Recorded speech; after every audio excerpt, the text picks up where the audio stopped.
Olá, meu amigo, olá, minha amiga, tudo bem? Acho que tá bem, né?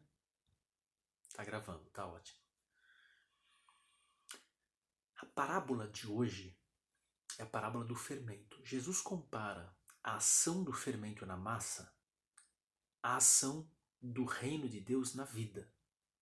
E ele diz que o reino dos céus pode ser comparado a um fermento, em que uma mulher pegou ele, misturou em 3 medidas de farinha até a massa ficar toda levedada.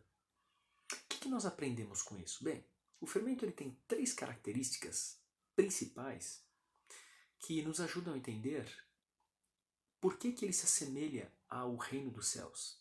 Primeira característica do fermento, ou uma das, é que para ele produzir os efeitos esperados na massa, ele precisa ser misturado nela toda.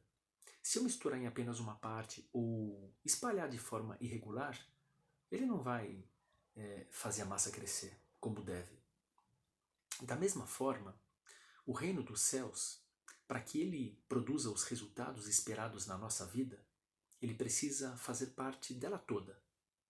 Infelizmente, muitas vezes, a gente compartimentaliza a vida e a gente não deixa que uma parte interfira na outra. Às vezes faz sentido. Tem áreas da nossa vida que não devem interferir em outras. Por exemplo, eu tenho o aspecto profissional.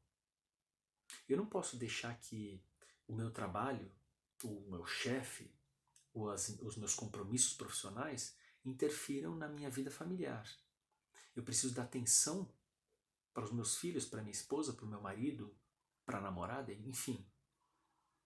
Uma área não deve interferir na outra. O meu lazer não deve interferir no meu trabalho. Eu estou trabalhando, eu não vou ficar mexendo no celular, assistindo série, Netflix, não. É trabalho, é lazer, é família, é família. Agora, tem um aspecto da vida que ele não deve ser limitado a ele mesmo. É o aspecto espiritual. Eu não posso limitar Deus apenas à minha experiência religiosa. Às vezes a gente vai na igreja, a gente lembra de Deus, ora, louva, lê a Bíblia. Saiu da igreja, acabou Deus, é outra vida. Às vezes a gente se lembra de Deus nos nossos cultos em casa, quando fazemos. Aí eu leio a Bíblia, oro do mesmo jeito. Acabou o culto, outra vida. Desculpem.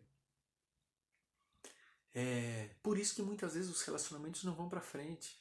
A gente não ora pedindo para Deus orientação. Senhor, me ajude a encontrar a pessoa certa. Me ajude a identificar, além do corpo, além daquilo que eu vejo, me ajude a identificar valores, virtudes. Se essa pessoa acredita no Senhor, se essa pessoa procura fazer a tua vontade, se ela tem a mesma fé que eu. A gente entra num relacionamento que é um verdadeiro barco furado. Lá na frente a gente vai afundar, vai naufragar, vai morrer afogado, vai quebrar a cara. Precisamos submeter nossos relacionamentos a Deus. Precisamos submeter nossa saúde a Deus. Por que a saúde vai mal? A gente come o que quer, na hora que quer, do jeito que quer, o quanto quer. Não está nem aí em relação àquilo que entra pela boca. O que acontece? Doença, enfermidade. Na Bíblia tem um monte de diretrizes e de orientações a respeito com os hábitos alimentares. Então precisamos submeter a nossa vida, a nossa saúde, o nosso corpo, às orientações e diretrizes da palavra de Deus, sim. E isso vale para todas as demais áreas, finanças, lazer, amizades. Temos que buscar a orientação de Deus, sim. Sabe, eu quero dizer uma coisa aqui, olha, é muito séria. Se nós buscarmos a Deus, se nós buscarmos apenas as bênçãos de Deus apenas para uma ou algumas áreas da nossa vida, corremos o risco de não sermos abençoadas em nenhuma delas. Porque Deus não é um Deus fragmentado. Alguns veem em Deus um agiota. Precisa de dinheiro? Busca ele. É só na vida financeira que a gente quer a bênção. Tem gente que vê em Deus um curandeiro. Tô doente, aí eu lembro de Deus.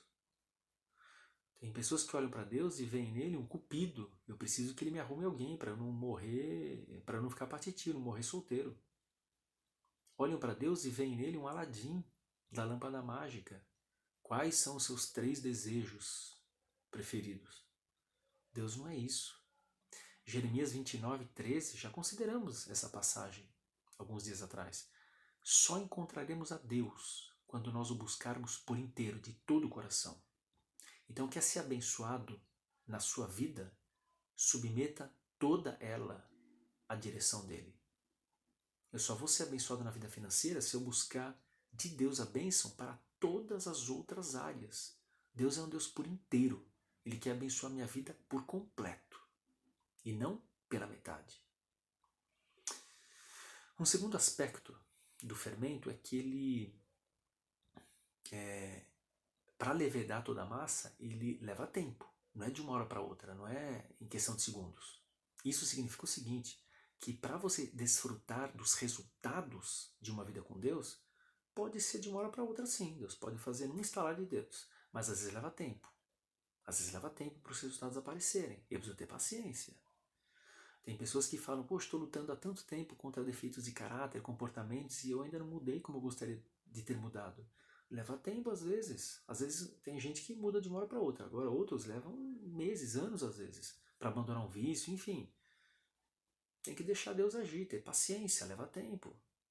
Assim como o fermento leva tempo para levedar toda a massa. E um terceiro aspecto é que pode levar tempo, mas com certeza a obra será concluída. Paulo diz em Filipenses 1,6 que aquele que começou a boa obra em você, ele vai completar ela. Então tenha paciência, porque Deus não faz obra pela metade. Deus não começa uma coisa e para, não. Ele continua e termina. Tenha certeza disso. Submeta toda a sua vida à direção de Deus. E você vai desfrutar a bênção dele na sua plenitude. Pode ter certeza disso. Forte abraço e até amanhã.